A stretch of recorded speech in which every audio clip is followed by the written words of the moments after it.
Here we are. We are live. It's Friday. Christy's in her Christmas gear, ready I to almost made her. roll. I almost made her choke in the opening. They Don't had the die. cold open. We should start doing like a Saturday Night Live cold open skit for these.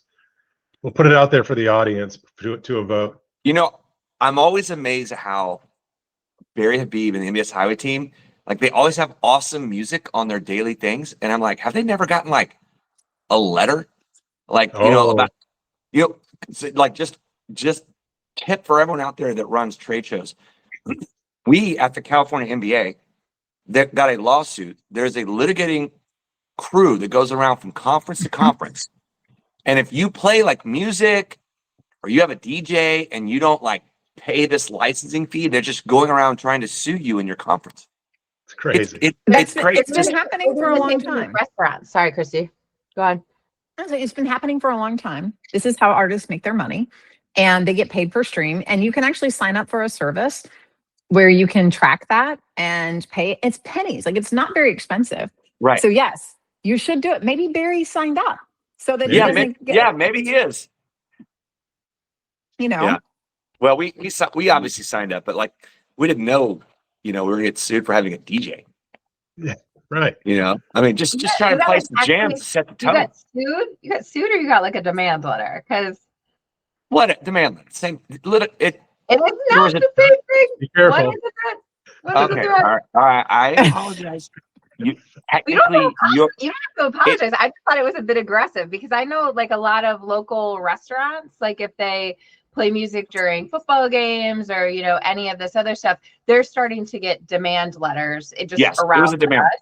Yeah. And so I would imagine that they're just starting to like attack the people who might be scared, right? So the scared people are going to sign up for their streaming service or whatever. But I think that like there's a way to get like a commercial Pandora account. Or yes, there like is. that. And there's several like this that you can sign up for And, so that you and where can I play think the this music. brings value to our audience is we have a lot of people listen that put on trade shows and conferences, and they probably don't want to get a demand letter. I am just a dumb sales guy from Texas. I just say I got sued. You're right.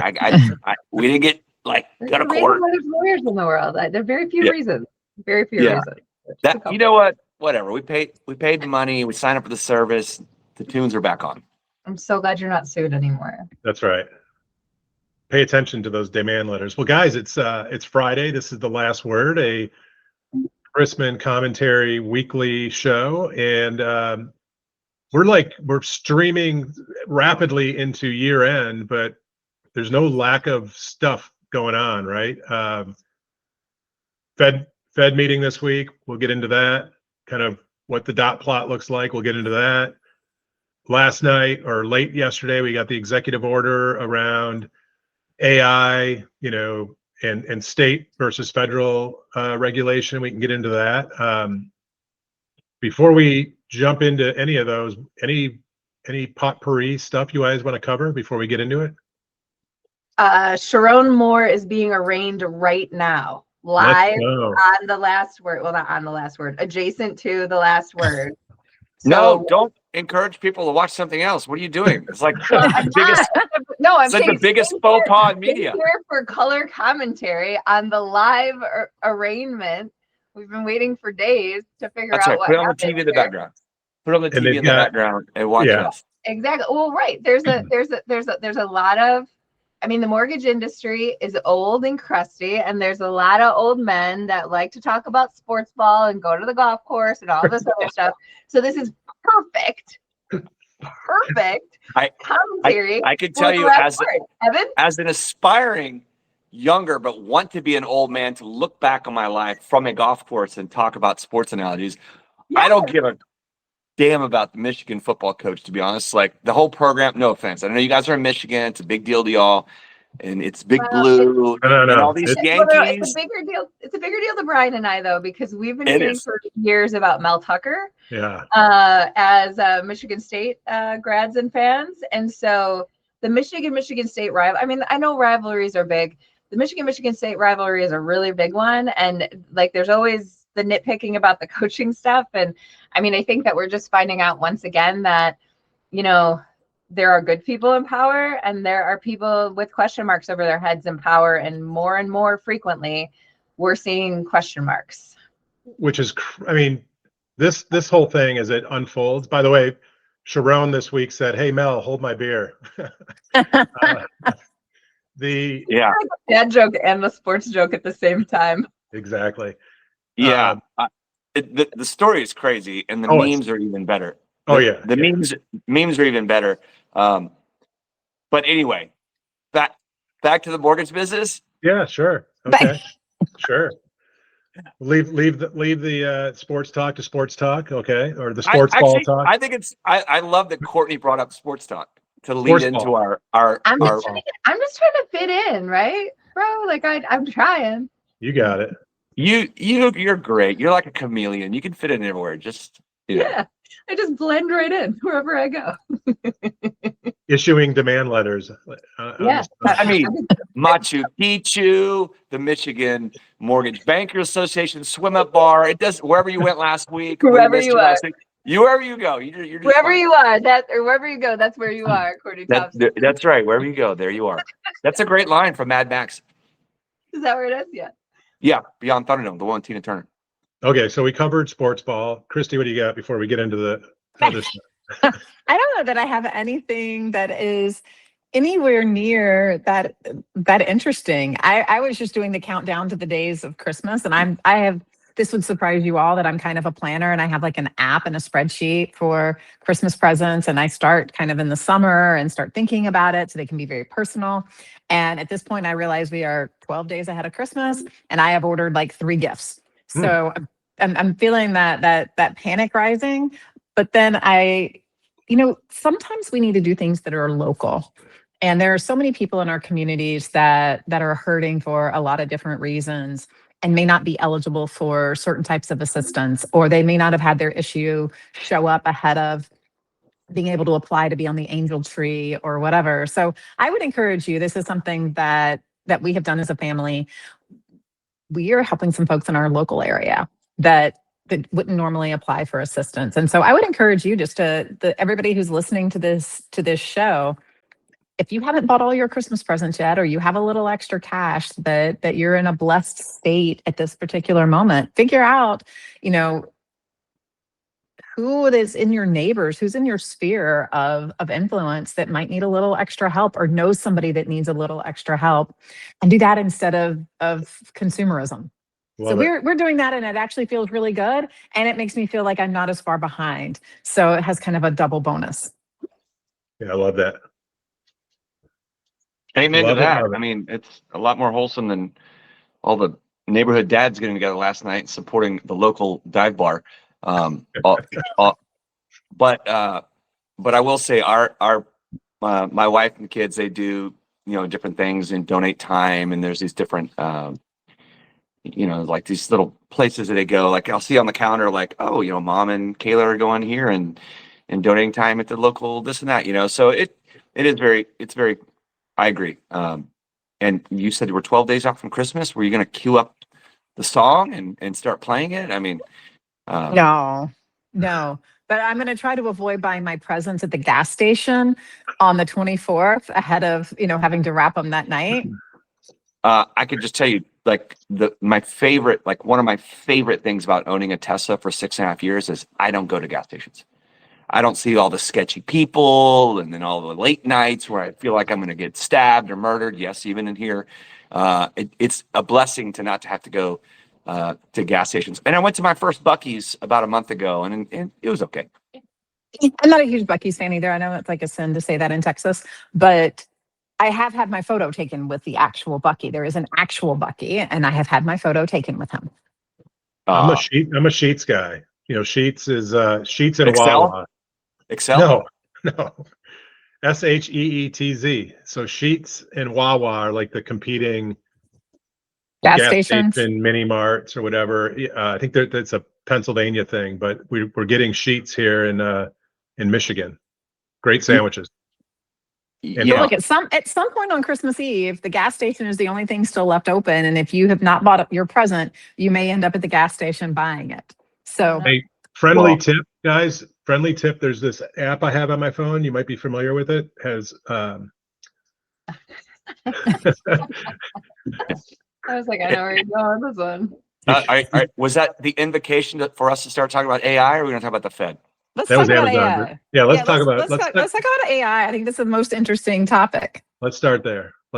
So, first of all, the executive order, what, 4 o'clock or 4:15, 4:30 yesterday. Like, where do you think that goes next in terms of kind of the sequencing? Because we already have seen some states start to legislate around AI specifically, and then us as an industry start to kind of react to that. Does anything stop, or do you just kind of barrel ahead, assuming this thing doesn't go through as ordered, so to speak? If I could drop my magic wand here, like fairy dust, and sprinkle and do whatever, we need one set of rules. And we need a fairly comprehensive set that really gives people guidelines. If you read any of the literature on this and you start looking at what states are looking at, the education level in a lot of places, it varies widely. Like, it varies widely in our industry when we start talking about AI and what it means and how it works. And, we need an expert who really kind of understands it, who maybe has some moral and ethical training to go along with that, to help us create some guidelines and bumper rails. And it would be helpful to have one set as opposed to 52 sets. So if I get a wish for Christmas, can that be it? Courtney, you've been quiet for 2 minutes. You're up. I mean, I'm the biggest. I mean, I'm in mortgage servicing. Like, you guys, I love you all. You close transactions one at a time for a living. Well, You post close them. No, I do not post close anything. I service all of them at the same time to all of the rules at the same time. So whether they're federal rules, whether it's Ginnie Mae's rules, whether it's Ginnie and the VA's rules, or Ginnie and HUD's rules, or otherwise, and then when you layer in the states, I mean, it's just a hot mess in mortgage servicing. And so, I mean, despite the fact that, I mean, you can go whatever way you want to go with like federal standards for individual things. In the context of mortgage servicing, and I would say in most processes, like, there's not a good reason why it takes 7 years to foreclose in the state of New York, but it takes 6 months in the state of California when you get to a certain point in time, right? There's not a good reason why you have to restart a foreclosure if you do something in the state of, I was going to say the state of Atlanta, state of Georgia. And if you mess one thing up in the state of Maine, you can never foreclose again, right? Like, come on, it doesn't make sense, right? So I think that, universal standards for everything would make mortgage servicing easier. Not to take too much of a fintech slant, but me. I mean, I believe that the reason why all loss mitigation technology, all fintech innovation in mortgage servicing since really Reg X was issued, has failed, because just as these companies are getting good at understanding the current state of loss mitigation, the entire environment fails. There was really good traction before COVID. COVID happens, and then we come up with PDX, which is great. Fannie and Freddie, good job. We kept everybody in their homes. However, it essentially made loss mitigation go away. Same thing happened when the agencies came out with streamline modifications. All of a sudden, there was all this investment in technology, all this evolution that still needs to exist, because all Ginnie Mae stuff is still under complicated waterfalls. I don't know. I think less regulation. I think that the humanist perspective is the best, and less regulation in this space with unified standards is also the best. So Courtney and I have the same wish, apparently. I like it. Yeah, I mean, I'll just say, fortune favors the bold, right? I mean, regulation is what it always is going to be. It changes all the time, especially at the state level. We're both an originator and a servicer, not as big as you guys are there at CMG, but I watch all this stuff, come together and how it comes together. And, it's about risk management. A lot of times, if you just use common sense, I think you can navigate the waters. And I'll give an example. So there's all this talk about agentic AI coming into our business right now, and I mean, people are literally scared about AI. Literally, like, I was on a NAMBA, the National Association of Minority Mortgage Bankers of America, and they had a town hall yesterday, or 2 days ago, and closed it out. And I love Val. She's amazing. She's the executive director over at NAM. But I was being driven by my physical AI project, my Tesla, and it was just driving me to work. And she was like, "Are you okay?" Like she was like you could see she was physically scared for my life, right? And so, and I love the concern because she's a sweet person. And so what I would say is, people's own mindset is a reflection of how they look at the world and these kinds of landscapes. And at the end of the day, like you're always going to be in a lawsuit. Like I read about, some lawsuit of some major lender the other day, like, they're robocalling and or they didn't scrub their do not call list. And after 30 days, someone complained.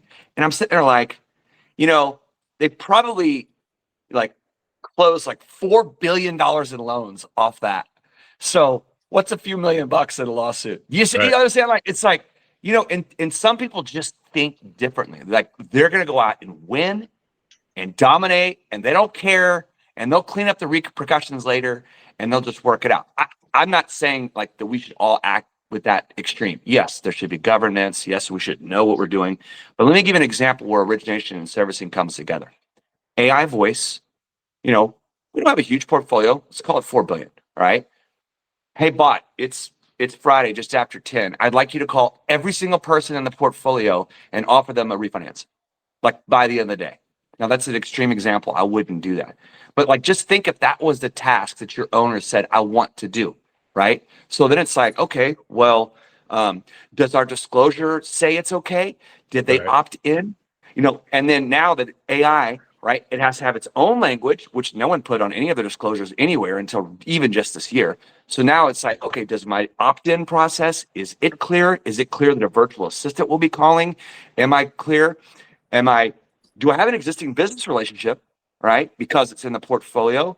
And is that good enough to not have to get a new opt-in because you have an existing business relationship, even though you didn't say anything in the past about AI? But if you're calling to give the consumer a benefit, like who doesn't want to call to save money? Like, hey, I'm the government calling. I'm here to help. I'm Courtney from your portfolio.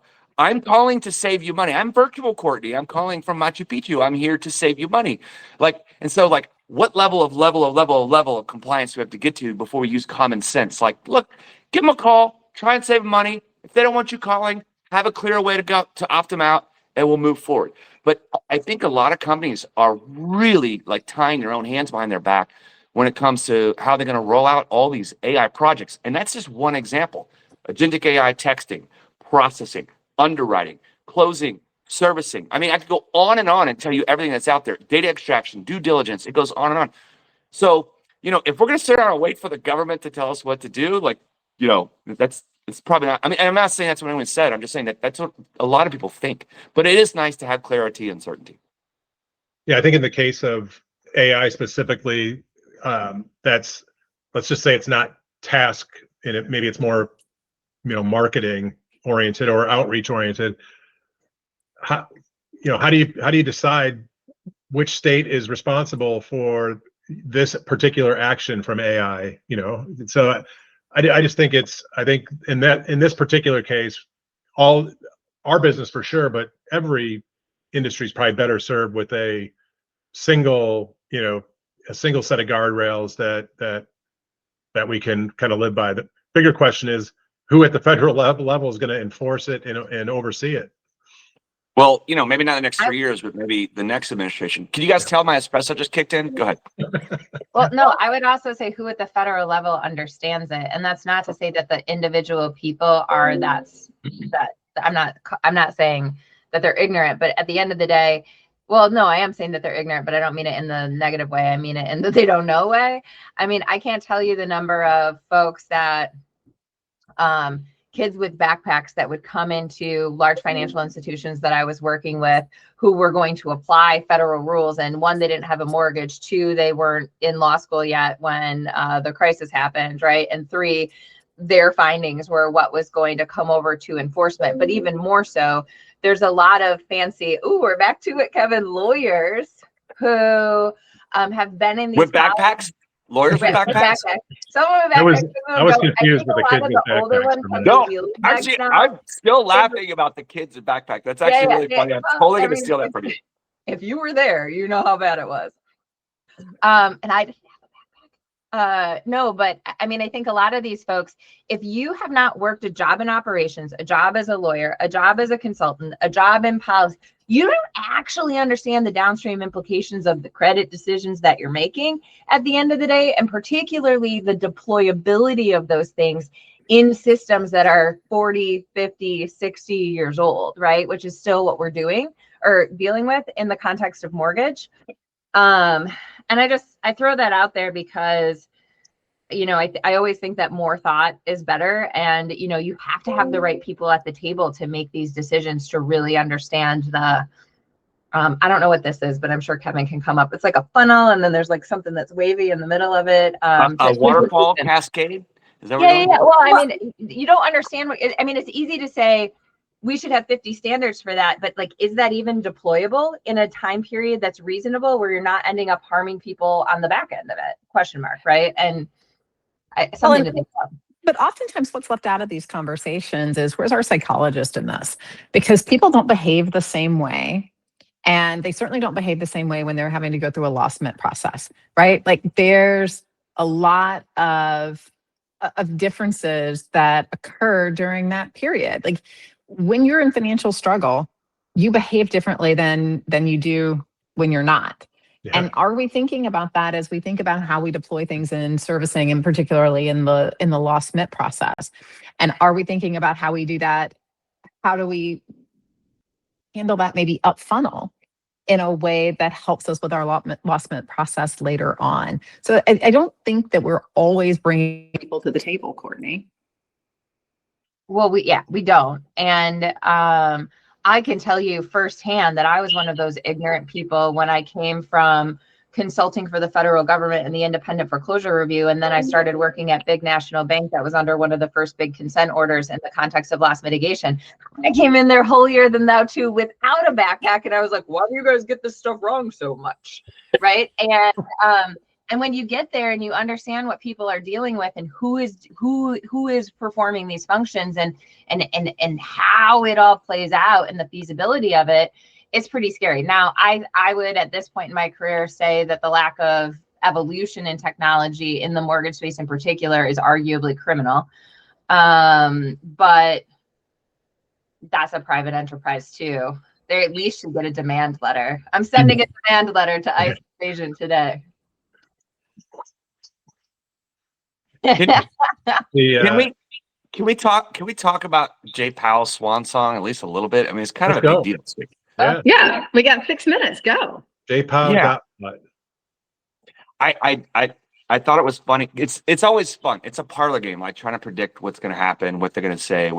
And to Courtney's point earlier, we are doing, you know, loan by loan, and so the rates minute by minute matter in, you know, sizing up someone's affordability and fixing in their cost potentially, you know, forever on the biggest asset that they own, you know, would ever buy. Right. And so it is nice to see. And so I saw a lot of people going, well, every time the Fed cuts, rates go up. And I was watching the 10-year Treasury at the high end of the range at 420, which it hadn't been to in a long time.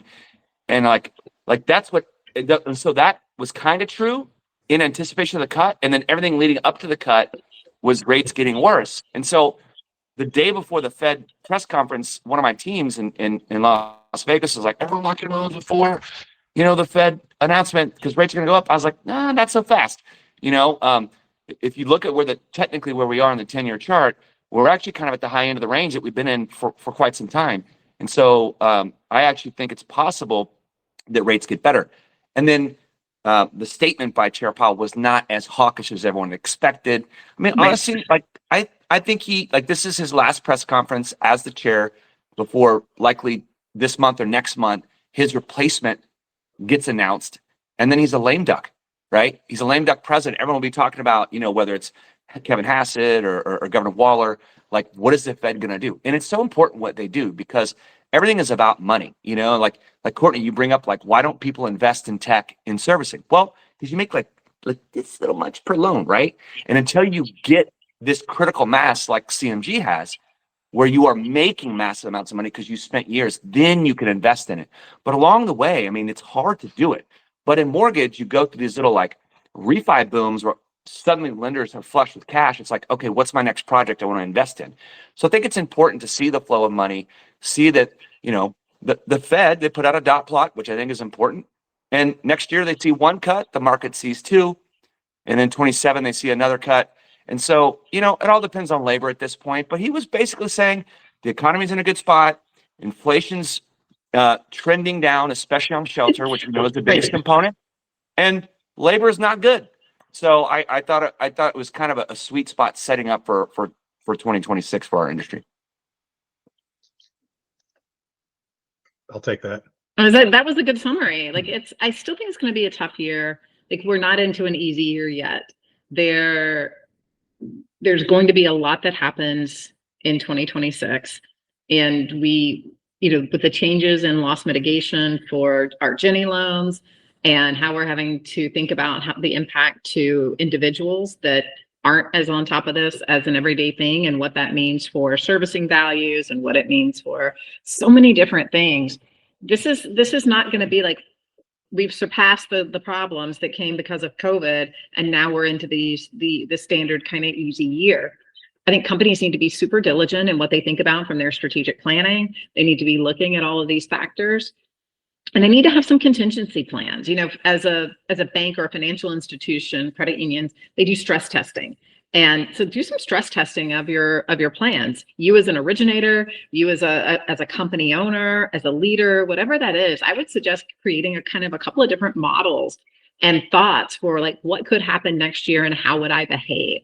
And then go ahead and say, hey, this is my base case. And then here are my different stress cases. Get executing that base case now, and then figure out, like, as things happen, you already have your pivot points ready to go. So I would encourage folks to spend some time this holiday season, after you help your local neighbors, that doing some of that stress testing and planning and really being ready for what could happen next year. Get a few extra things on your bingo card. Love that. I'm And going that's, to add one. Oh, go ahead, Brian. I was just going to say, and you did say this, Christy, but that's like down to the individual producer, loan officer. Mm-hmm. Everybody should be doing that for their own, their own business. Go ahead, Court. I was just going to add a bingo card.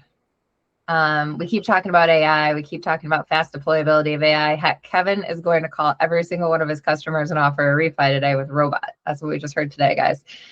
I really think that we need to do the planning that you're talking about from a sales perspective, right? And really understand that and own that. But you need a 3 to 5 year tech investment plan, because if you're really only looking for short-term ROI or the biggest bang for your buck right now, and I'm not saying don't do that. You should be doing the experiments that you should be doing and seeing what yield you get there.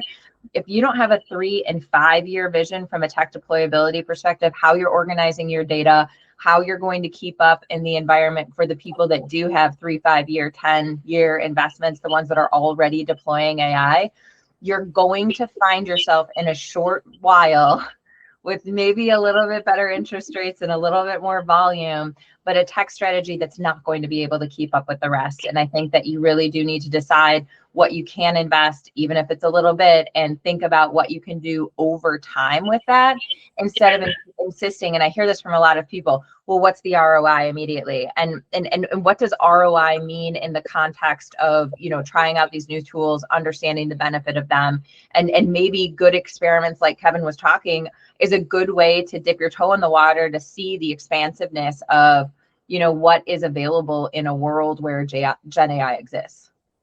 Yeah, I would challenge people to look at the other ROI, the return on inactivity. So what's your return on doing nothing? Well, you don't exist, right? You don't exist. I unmuted to mic drop you. Well, I was going to say, congrats, Brian. We had a board meeting for MISMO this morning, and Brian was at the helm in his new role. And it was really awesome to get up at 7 a.m. until 9 a.m. for 2 hours after supporting the local dive bar with all the dads. But thank you for your service. You did a great job. It was fun. And yes, the board will be expanding, and I'm sure you'll be in a position to announce that at some point, but I won't steal your thunder on that.